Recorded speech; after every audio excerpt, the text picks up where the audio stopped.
with apologies for the late start, we're just waiting for the final speaker to arrive. Yes. It can be in the shade.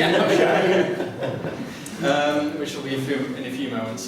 We'll get underway. I wanted to give a short speech before we do. It's the plight of individual boys and girls which worries me most. Too often, our children don't get the education they need, the education they deserve. Children who need to be taught to respect traditional moral values are being taught that they have an inalienable right to be gay. Stop right there. All of those children are being cheated of a sound start in life. Yes, cheated. Which was Margaret Thatcher's speech to the Conservative Party conference in 1987.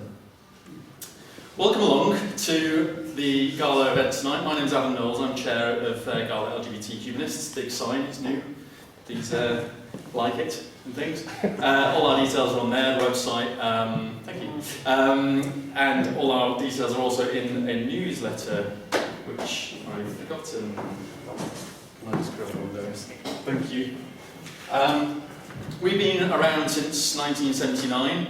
We're now the lesbian, gay, bisexual and trans section of the British Humanist Association, and we promote humanism and LGBT rights. So we've got a wide range of activity, including the monthly events here at Conway Hall.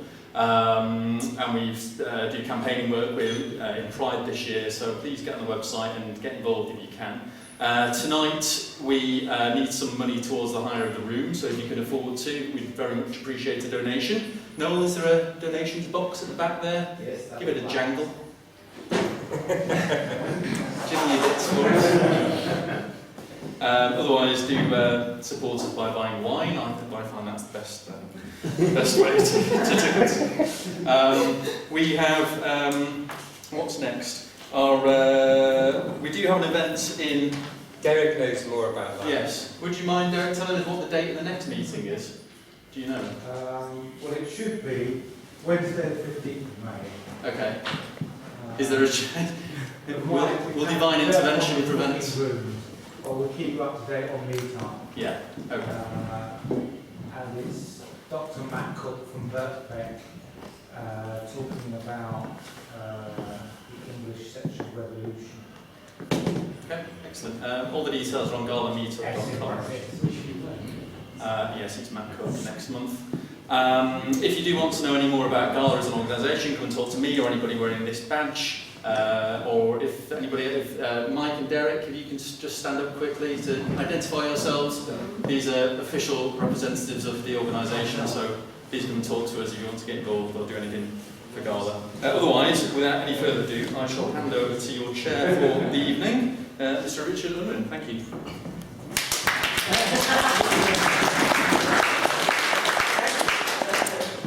Good evening. Thank you very much for coming, despite the weather. The format of this evening is going to be each of our speakers are going to have, I think, 10 to 15 minutes. I'm going to time you, but I'm not going to, just so that you don't go massively over. I shall only indicate if you go massively over.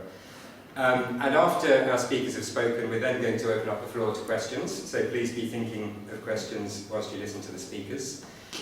I'm going to ask the speakers to introduce themselves for the sake of the camera, because the idea is to film this tonight, and then we're going to release the video to mark Idaho, which is next month. What date, Derek?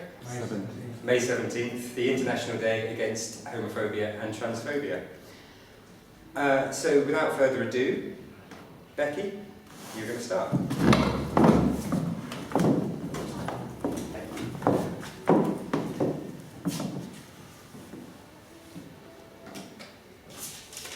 Well, there seems to be one note to begin with. Sorry I can't make it. All the best, Judy Birchill.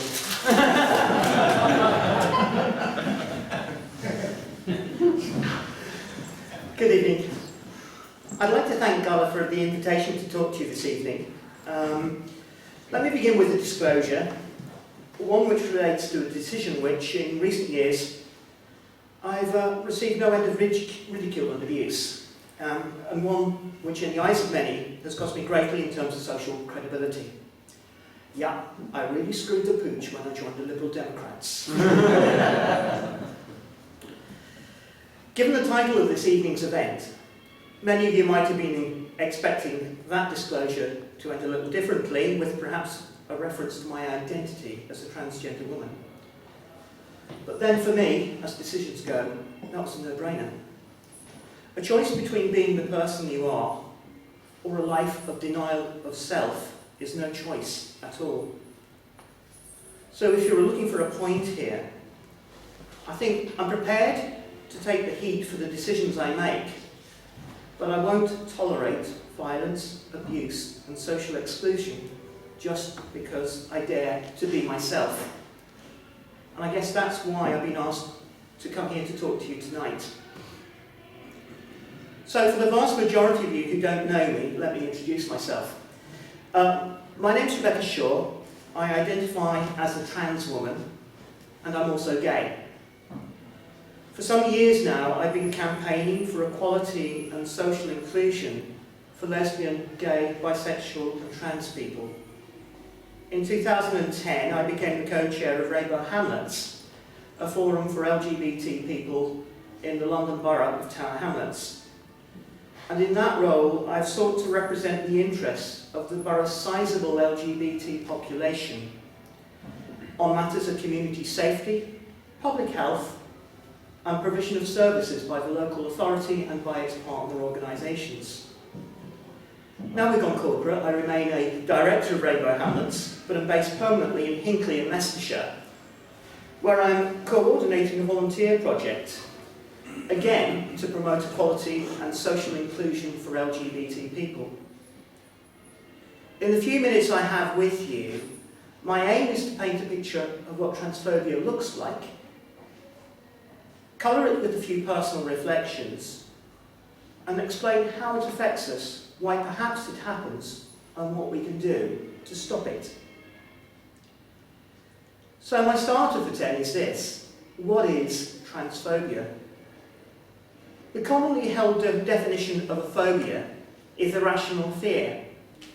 So it's reasonable to assume that transphobia in this context is an irrational fear of trans people. But how in our experience do people react when they encounter something they fear? Avoidance, panic, violence, abuse, silence. These are common reactions. So how do you know if you've experienced transphobia? I'm reminded of the phrase, if it looks like a duck, walks like a duck and goes quack, then it's probably a duck. And Lord Macpherson certainly thought so when he reported the results of his investigation into the way in which the Metropolitan Police had dealt with the murder of Stephen Lawrence. And he came up with the revolutionary proposal that a racist incident was one which was perceived to be racially motivated by anyone involved in it, be they victim, perpetrator, investigating officer, bystander, etc., etc. So I'm going to put to you that if you encounter human behaviour which appears to be transphobic, then that's what it is. About 10 years ago, late one Saturday night, I was leaving the bar where I worked late at night and was attacked by 6 youths who'd just come out of one of the chicken shops that line the Mile End Road. They surrounded me, throwing chips and chicken bones at me, and started pushing me. I managed to break free of the circle and run to my car, but one of them ran up behind me and hit me over the head with what was probably a glass bottle. Lots of blood and lots of stitches. And that was a painful night for me in casualty at the Royal London Hospital I will never forget. It was my first real experience of transphobic violence. And when I first moved to Hinckley 18 months ago, I went through 9 months of hell.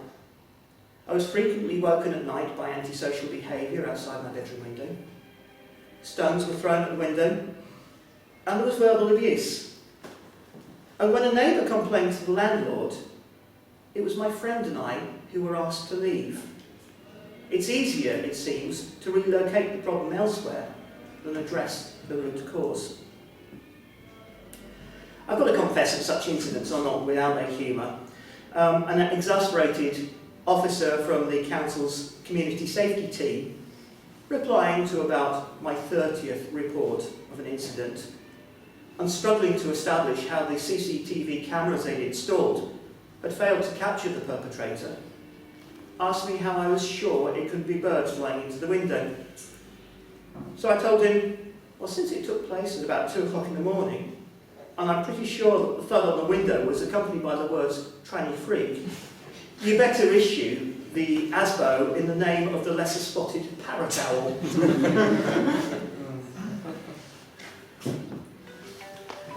But if transphobia is how we perceive it, because human experiences are variable, it follows that transphobia is not just about acts of gratuitous violence and public order matters.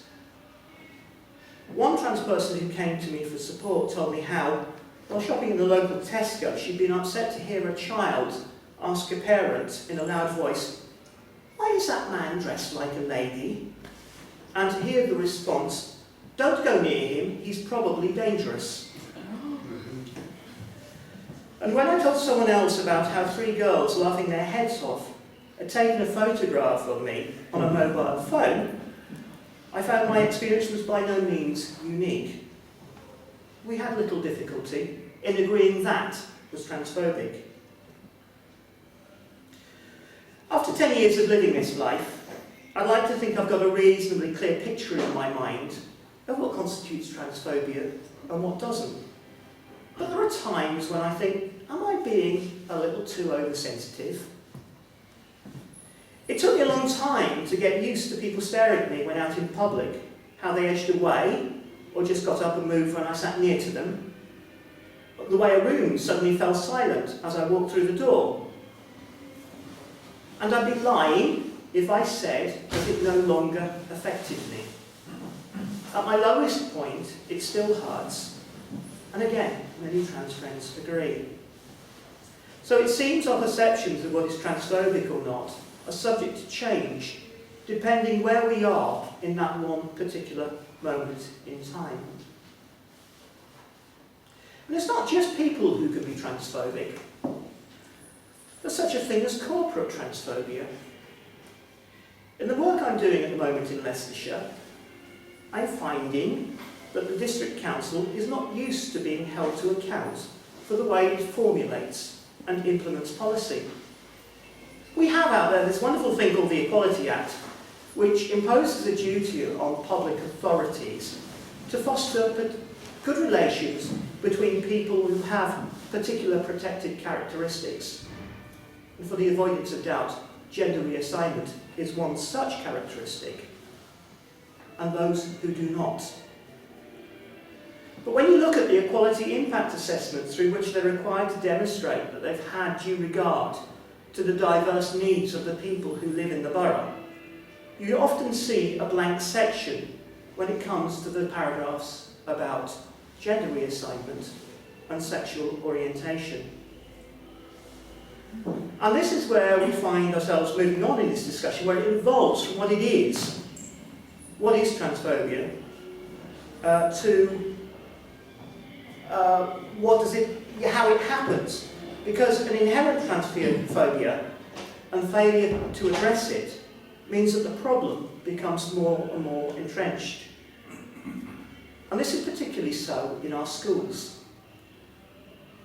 In 2008, Natasha Kennedy, who I know will be familiar to some of us, a former primary teacher and a lecturer at Goldsmiths, published a paper on the lack of awareness of transgender identity within our educational system.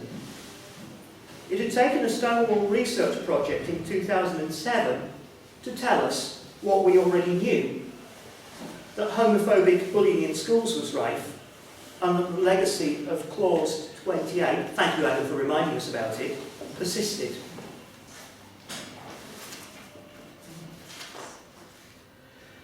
But Safe to Learn guidance, published by the Department of Children, Schools and Families in response to the school report 2007, failed to address transphobia within our schools at all. And things don't really seem to have changed that much. with some schools offering little to accommodate the needs of transgender students. This week, on the Press for Change Facebook page, a mother wrote, "Needs some help and advice. I'm the mother of a trans child of 8 years. She wants to go to school as," and I won't mention the name, "but the school have told us that for health and safety reasons she can't, and the head teacher won't change the register until he has a legal document changing her name." What's that all about? Last year I submitted a Freedom of Information Act request to the Leicestershire County Council to find out how many LGB and how many transphobic hate incidents had occurred in the schools in the county over the last 5 years. While only 58 LGB incidents across more than 300 schools in the 3 years for which the county had records may sound improbable, you might feel the fact that they didn't maintain separate records of transgender incidents at all, that fact may speak volumes to you. And it's not just our schools. We encounter institutional homophobia within our health service. Hinckley's a small town of less than 40,000 inhabitants, but in the last 3 months I've been visited by 2 people who have had difficulty in accessing healthcare pathways purely because their GP was not versed in the referral processes, because it isn't addressed in any detail in their training. In one case, a patient has been waiting 2 years to get on a waiting list for an appointment at the gender identity clinic. That's waiting for 2 years to get on a waiting list, if I didn't make myself clear. And many NHS transgender patients have contributed their own narratives of exclusion on Twitter using hashtag #TransDocFail. And they catalogue a wide range of issues, but the litany of cases in which practitioners have denied trans patients any human dignity must be a paramount concern to us. But in my view, the reason why transphobia persists to this day is because of the way in which transgender identity is traduced by the media. And I want to illustrate this with 3 quick examples. Firstly, very topically, the reporting of the case in Scotland of Chris Wilson, a young trans man who was convicted on his own plea of obtaining sexual intimacy by fraud. Most of the newspapers in the UK were happy to misrepresent Chris as a lesbian woman who had masqueraded as a man to seduce a much younger girl, notwithstanding the fact that his advocate had made it quite clear to the court that this was not the case. Chris is now on the sex offenders register for life and has been placed on probation for 3 years. To that extent, I guess, he's luckier than perhaps, and I don't know enough details about the case to comment with any authority upon it. He's luckier than, for example, Gemma Barker or Justine McNally, who are currently serving prison sentences of 3 years and 3.5 years respectively.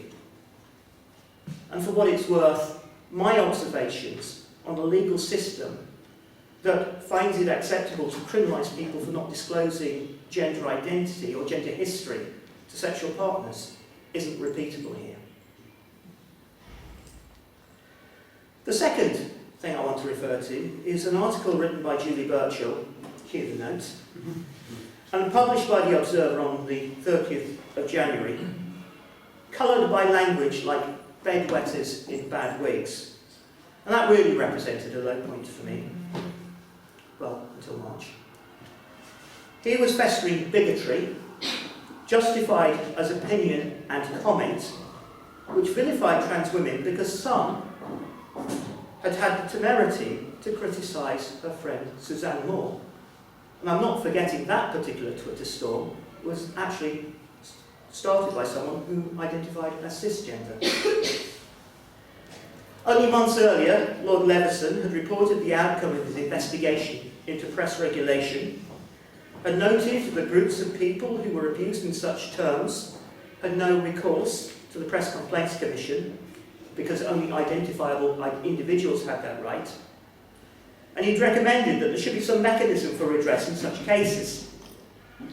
In reaching that decision, Lord Levison had taken evidence from Transmedia Watch, who had told him about the way in which the newspapers caricatured trans people.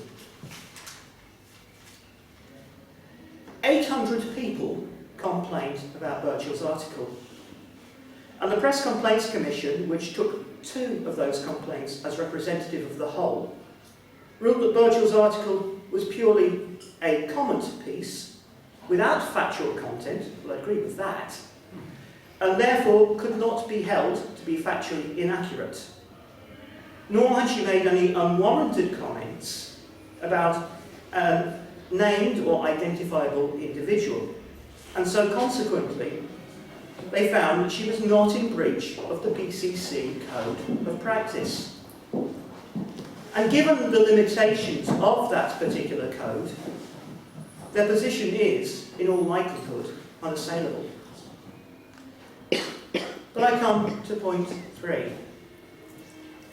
In the same week the PCC published its decision, we learned of the death of a popular primary school teacher who 3 months earlier had announced an intention to undergo gender reassignment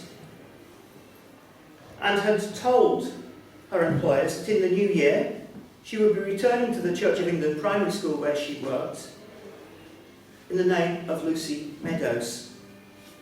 School, governor and parents were all supportive, with very few exceptions. Richard Littlejohn was not. In an article titled "He's Not in the Wrong Body, He's in the Wrong Job," he opined on the dangers of exposing young children to such an experience, claiming that they were unable to process such information. I cannot and will not tell you that Lucy took her own life as a result of the intrusive press coverage. That's the job of the coroner's court. But many people believe that to be the case. What is abundantly clear from Lucy's correspondence with other people at that time is that she was desperately unhappy at being doorstepped by the press every day, and that he was clearly getting on top of her. However, what I can share with you is that there is evidence that last year Scottish Trans Alliance, working with Sheffield Hallam University, published a report that showed 88% of respondents had thought about ending their own life at some point in time. 43% had attempted to do so, and 17% had tried to do so more than once. Becky, I'm sorry, So- I have to ask you to try and wrap it up soon. You're on 25 Okay. minutes. Am I? Okay, well, what I'll do then is I'll leave what we can do about this to the end, to questions and answers, because there is so much more that we can actually be doing about this. What I will leave you with very quickly is some thoughts. I was thinking in particular about the mother of Matthew Shepherd, Judy Shepherd, who in November 2011 told Buffalo University that America was a sick society, silent, indifferent and complacent. There is a need for us to ensure that we are always vigilant and we do not become complacent. And I was thinking too of a Chinese saying, "May you live in interesting times," which in its original context is a curse. But for us here and now, in this time and place, interesting times offer people of values and principles the opportunity to make a difference. And so I say to you, in all sincerity, we live in interesting times. Long may we continue to do so. Thank you for being here.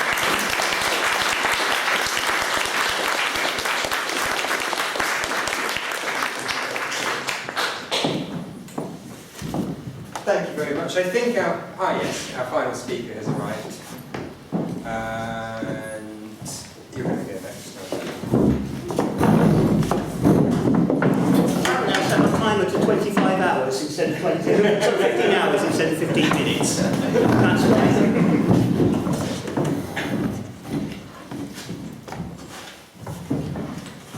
Right, good evening everybody. My name's Delia Johnston.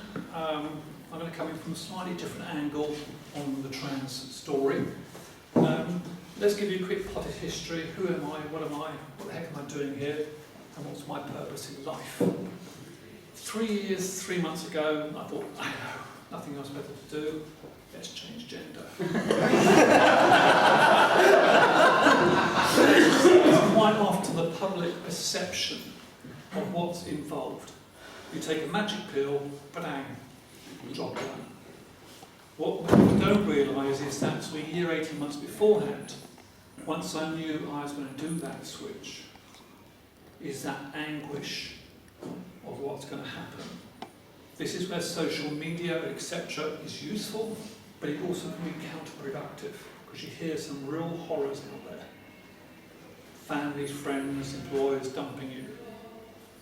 So I had all that sort of bit to go for and work through. So effectively, for as far as my little journey started, it was 1st of January 2010, 5 minutes past midnight. Literally, it was that flip. Within 14 days, legally changed my name. But then I thought, well, am I going to be a miserable, grumpy so-and-so, which is what I was previously, or am I going to be a complete extrovert? Those who know me probably know I'm a bit of an extrovert. And I thought, I'm going to max my new life to the limit. So effectively, for the first year, as we heard earlier, that first year when you're doing the real life experience is pretty grim. I got beaten to a pulp, hospitalised a couple of times. I remember being kicked in the face quite violently by a guy, and I was looking and thinking, I protested just a tad too much. What's your problem? The irony is, where I live in Milton Keynes, some of you may know there's a nightclub called Pink Punters. I'm part of the management committee there. Shall we say 2 months later I saw that individual at Pink Punters. Revenge is sweet. But it was nothing violent, he just revenge. So, what's happened since that little journey started? In my previous life, I was a massive networker. I worked across governments, across UK, across Europe, across the world. That's what I did as a job. And I thought, well, either I give up and do that, or I'll do it again, but this time in a new version. So I wrote a relatively infamous email to governments across the world. So some of you may know, some of you will get to hear about it. I've changed gender. And without exception, nobody went screaming off. So what basically then happened, as far as I was concerned, was a bit of luck. Early 2011, I got via some social media networks I had that London 2012 were looking for an extrovert character. Suffice to say, I rang them up within half an hour and said, your dreams are just about to come true, or your worst nightmares about to arrive. Suffice to say, they said, right, come and see us. Within 2 hours, I got the job. What did that job involve? It meant that I was effectively and officially the sole transsexual for London 2012. There were other people who were doing game makers, but I was a full-time employee, which was slightly subtle. What that enabled me, because of my background, etc., they wielded me out left, right and centre. They used and abused me big time. Hey ho, I did them as well. I had some fantastic fun. My job at London 2012 was a serious job, very high security. Some of you may remember the accreditation badges everybody used to wear, all the dignitaries and VIPs and celebrities and sports people. The science behind that was awesome. Everybody, without exception, had to have that, including the Queen, except even though she never wore hers. He carried it, everybody had to wear them. And I was given the International Paralympic Committee, all the international Paralympic sports federations and Sainsbury's, who was the core sponsor, as my clients. Now, from my perspective and from their perspective, it was quite an unusual experience. What did it mean was that the Home Office had to do a 12-year background check on me because I was going to be privy to some extremely confidential data. They hadn't planned on doing a 12-year background check on a transsexual. They had no idea how to do one. It caused all sorts of problems. They kept ringing up and saying, well, we want to go back 10 years to your last employer, but do they know who you are? And I said, no. Which was a bit of a tricky one. But we managed to get through that, so I eventually got cleared. And I was allowed to get on with the work. What the work allowed me to do was, and I'll give you an example. I walked into Canary Wharf, which is where LOCOG men organisers were based. 6 days after walking in there, they had the Christmas party. And it was a glam job. You know, full bow tie, long dresses, the lot. And I remember walking into the ladies that evening, and literally, I'd only been for 18 months or thereabouts, mass shake going on. Because the email came round, ladies, toilets, change, go. And it was that test that I walked in there with a whole lot of colleagues who had only known me a few days. And what was going to be their reaction? Nobody batted an eyelid. The only thing was, my God, your leg's gone forever. Bitch, can't you just be a bit shorter? The other thing which came benefit for me as an individual, and this is again to do with the transphobic element, was I thought, because of my height, I thought I was always being stared at and victimised. And it probably happened quite a lot. What was interesting, and London 2012 helped me massively, was I met an awful lot of super tall athletes, female athletes, British women's rowing team. The short ass was 6'1.5", and the rest were taller. And I remember meeting somebody who was 6'6", female. She said, oh dear, you must get stared at a lot. Tell me about it. So does she, because she's super tall. And once I got that clocked, I thought, okay, fine. What happened during the Olympic run-up in Paris is I was privileged. I lived for 2.5 weeks in the Olympic Village with all the world's elite around me. Just imagine that as a gig, sitting on your balcony at 9:30 at night, or rather more to the point at 4 o'clock and 6 o'clock in the morning, going out for breakfast, and you see a load of sweaty athletes coming out of the gym and thinking, life is lovely. But that sensation of living in that Olympic village, living in that Olympic dream, how many people with a gender history like mine have ever lived in an Olympic village? I think the answer is 0. Very privileged, I was given VIP tickets to the opening and closing of both sets of games. Did I take them? Yes. Did I use them? Yes. Did I go and have a champagne reception with the other VIPs afterwards? Right. The other key thing, which by agreement with London 2012 or LOCOG, was they agreed that I was a hell of a character and tough, and they were going to push me to the limit. That limit was to do the accreditation badges for the VIP hotels. So you think about it for a minute, 247 countries participated for the Olympics. Some of those countries, transsexuals are still publicly executed. I'll give an example. One particular morning, we were looking at the list of VIPs due to come in, and then everybody said, Dean, are any of those yours? And I went, yes, that one. Sure enough, that VIP, or that country delegation turned up. Everybody was super busy. Go and see Delia. When that dignitary, and it was a senior dignitary, turned up, smile, sweet little smiles, that was for me. Polite, dignified back, until he clocked my history, which I didn't bother hiding. He then turned around 180 and presented his back to me. What I thought afterwards was that I was probably the only transsexual he's come across alive, in a position of authority. Somebody else kicked off against me big time, and I had permission from the IOC, International Olympic Committee, to withhold membership to the Games, and I did. And that dignitary, he was not allowed in the Games until he formally apologised. So that position was unique insofar as getting the acceptance of trans and perhaps there were some transphobic attacks in some countries reduced. I don't know.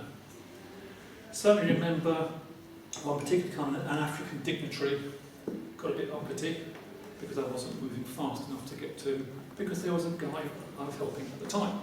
He's about 7'2" tall, 7'2" wide, and had a little pin badge saying American Secret Service.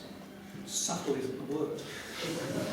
And he realised I was getting hacked aggro from this African dignitary. And he said, "Delia, you having problems?" I said, "Yeah, tell me about it." So he stood up to his full height, leant on this African dignitary and said, "How much state aid do we give you?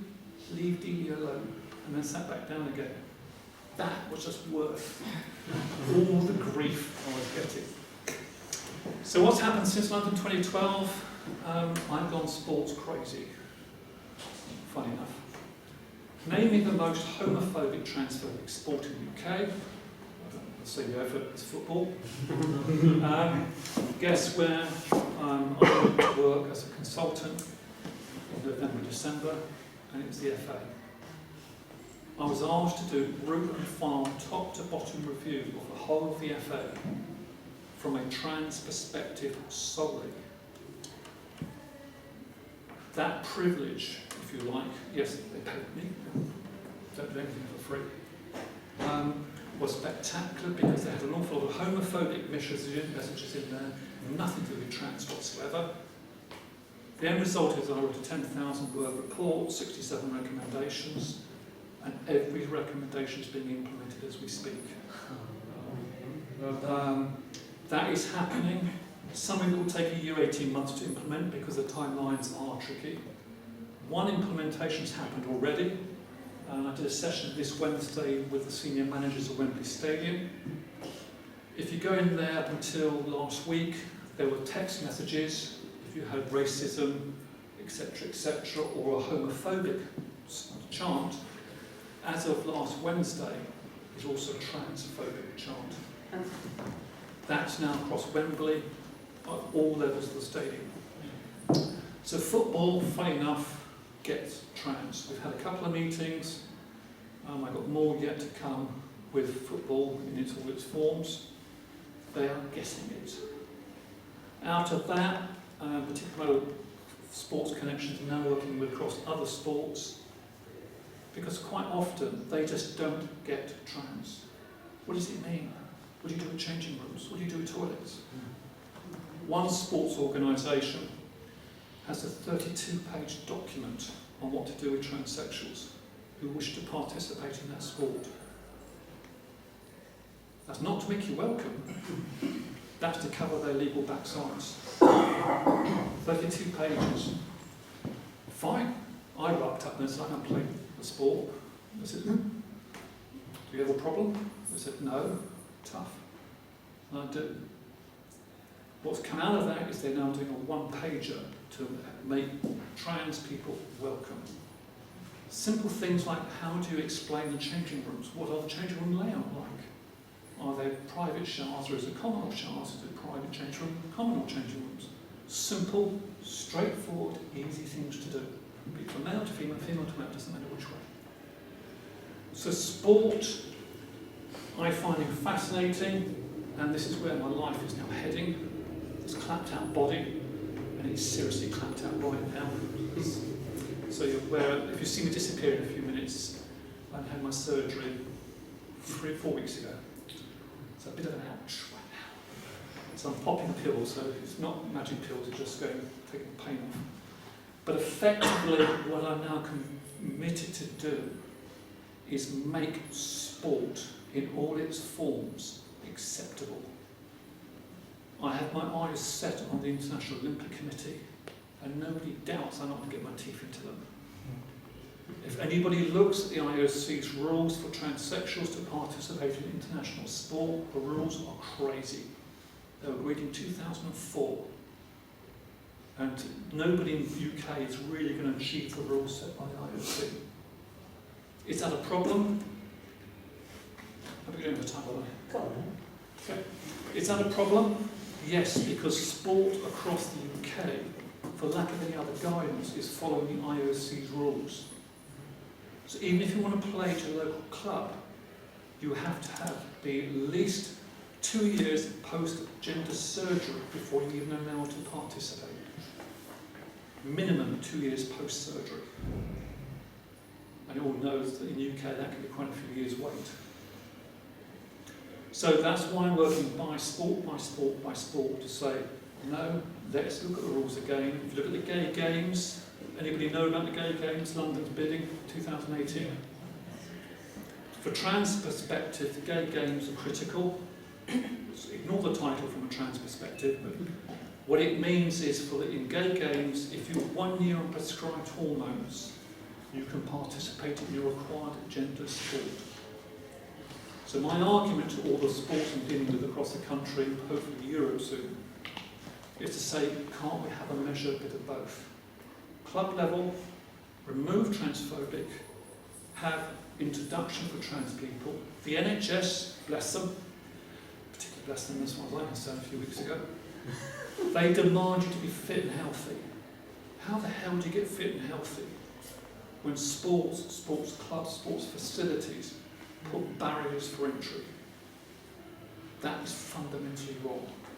And I'm going to use every ounce of connections I've got to get that changed. One by one, sport will change. Football has changed as of a few weeks ago and is further changing. Is it right? No. Is it a long way to go? Yes. We heard about that little fracas and that twat in playing in French football. Interestingly, quite a few people in the UK turned around and said, well, Delia, you're already across it anyway. And the FA already knew I was across it. There's nothing we can do about it because it's under French rules. So that's, if you like, my element of this is to remove, if you like, transphobic fear from sport, to say trans people are welcome to sport like anybody else. Why can't we participate in sport? I play badminton a lot. All the guys, when I go play badminton, fight to get me on their team with my height. They will say, "Delia, by the net," and the other women just go bonkers because they just can't get past my height. Is it an unfair advantage? No. It's my height. So what? Is there any? Do I have any other strength advantages? No. I'm just very tall. But that is what I'm trying to achieve. That is the goal. Gay Games, if London gets the bid, we should know, where are we? End of next month. Let's go down from 5 cities to 3. Hopefully London's got fingers crossed for that one. See how it goes. That's it, basically, from me.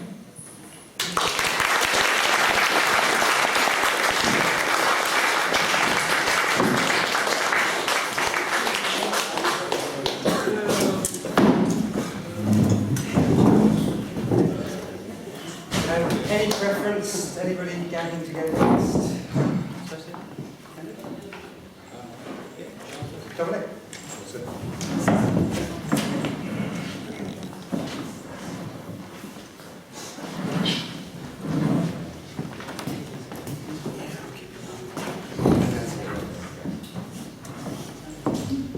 Hello everyone, I'm Dominic Davis, Director of Pink Therapy, and I've been working as a psychotherapist with